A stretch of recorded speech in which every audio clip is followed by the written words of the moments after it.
Serikali ya Tanzania ni nchi mwanachama wa Jumuiya ya Madola.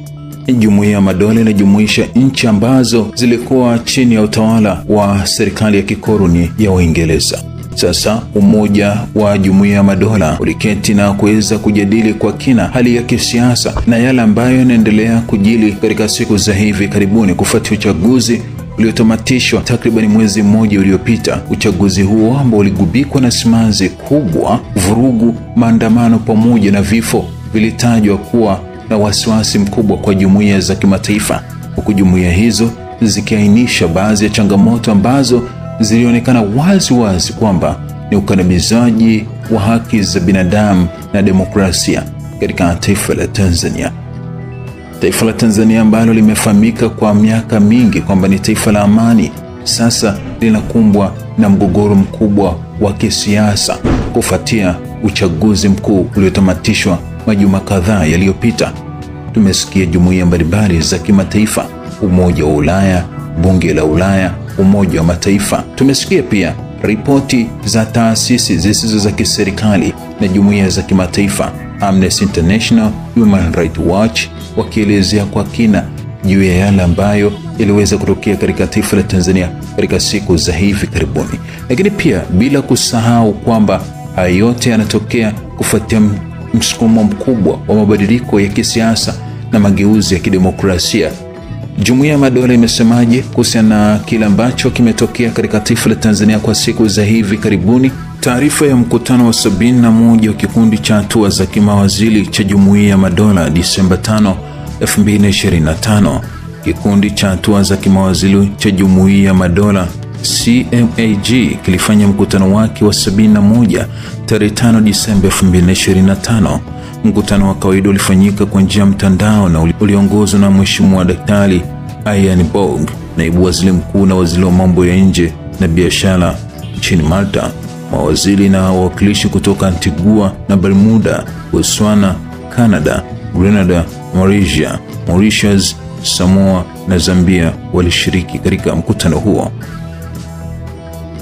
Kikundi kilithibitisha tena kujitolewa kwake kwa maadili na kanuni za msingi za mkataba wa Jumuiya ya Madola. Mawaziri walirudia kuunga mkono ofisi za wema za katibu mkuu ambazo ni utaratibu wa kulinda na kukuza maadili na kanuni za Jumuiya ya Madola.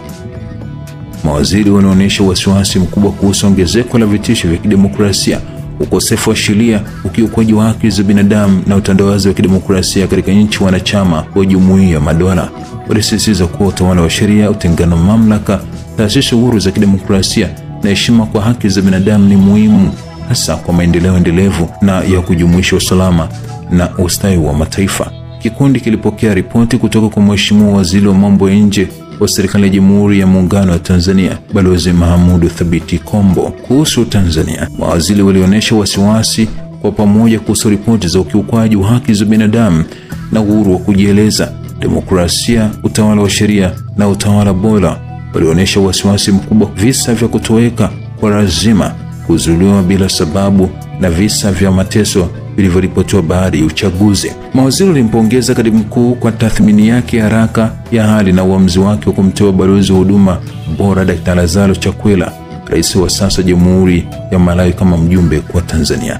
Kikundi kiliamua kwa Tanzania iwekwe kwenye ajenda rasmi ya CMAG kwa mkutano ujao wa Machi 2026 kwa sharti la kutimizwa kwa masharti yafuatayo: kwamba mjumbe maalum wa katibu mkuu apewe ufikiriaji kamili na bila vizuizi kwa wadau wote wanaohusika mara moja; B, kuondolewa kwa vikwazo vya uhuru wa kukusanyika na kujieleza jamii ya kiraia na vyombo vya habari; C, kuundwa kwa jukwaa la mashauriano baina ya vyama vya siasa ili kukubaliana pamoja namna ya kuelekea uchaguzi ujao; na D, utekelezaji wa taratibu za kisheria na utawala zinazowajibisha wahusika wa vurugu na kuwalipa fidia waathirika ipasavyo. Kisha kikundi kilimwomba katibu mkuu awasilisha maelezo ya CMAG kuhusu muda wa marejeo wa tume ya uchunguzi iliyoanzishwa na serikali. Kikundi kilimwomba katibu mkuu awasilishe ripoti kamili kuhusu maendeleo ya masharti yaliyotajwa hapo juu kwenye mkutano ujao.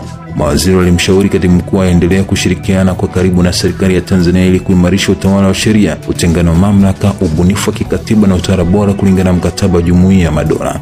Kikundi pia kilihimiza serikali ya Jamhuri ya Muungano wa Tanzania ichukue usaidizi wake wa kiufundi unaotolewa na Sekretarieti ya Jumuiya ya Madola ili kuimarisha amani, utulivu wa kidemokrasia na utawala bora. Kikundi kilimshauri katibu mkuu kwa ripoti zake kuhusu masuala ya riba ya CMAG. Ilikubaliwa kuwa mkutano ujao wa CMAG utafanyika tarehe 7 Machi 2026 mjini London katika pembezoni mwa wiki ya Jumuiya ya Madola. Hakikisha umesubscribe, comment, like na kushare. Mseto Media, we connect everywhere.